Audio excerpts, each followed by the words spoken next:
I should never have opened that book. But when you're desperate, you'll believe anything. Even black magic. I found it in the attic, hidden inside a locked chest wrapped in rotting cloth. The leather was cracked, the pages stained with something darker than ink. The moment I touched it, the air grew heavy, like the house itself was holding its breath. Then I heard it. Read me. I lit a candle.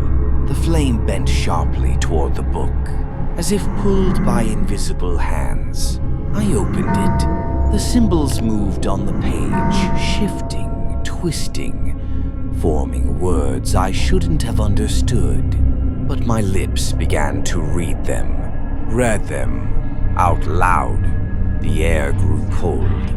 My breath turned white, and in the corner of my eye a shadow twitched. Even though there was no light to cast it, the words took control of me. It wasn't me speaking anymore. It was using me. Long, crooked arms stretched from the corners of the room. The shadows dragged themselves closer, and then I saw it. I saw it in the broken mirror. My reflection smiled, even though my lips hadn't moved.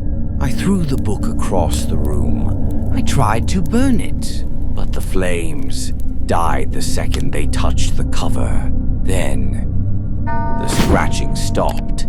The air went still, and my mouth opened on its own, and a voice far too low, far too inhuman, crawled out of my throat. "You belong to me now." The attic door slammed shut behind me. Candles blew out one by one, leaving me in pitch black.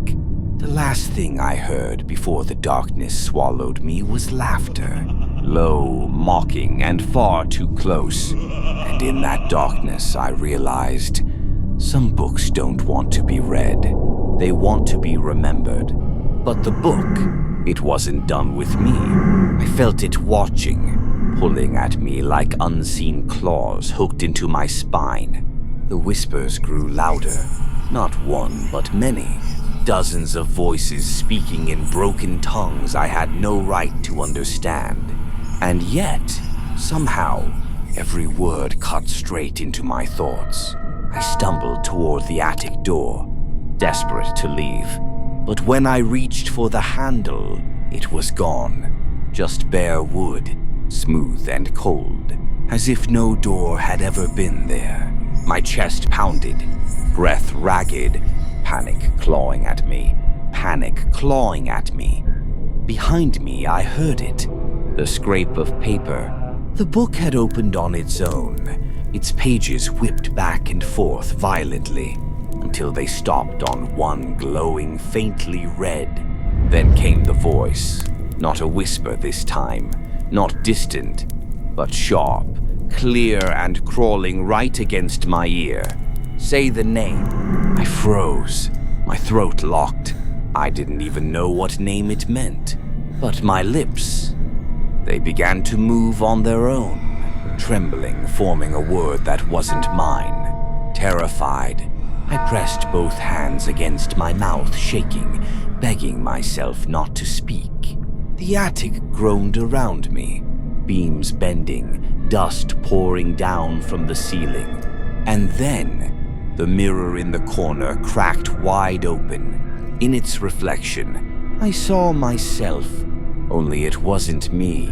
My double leaned forward, grinning with eyes black as ink. My reflection's lips moved before mine could. "Say it, or I will. Say it, or I will." Darkness poured over everything, and the last sound I remember before it consumed me was my own voice, speaking a name I had never heard before, a name that should not exist. Now, every night since, I wake up with ashes on my hands,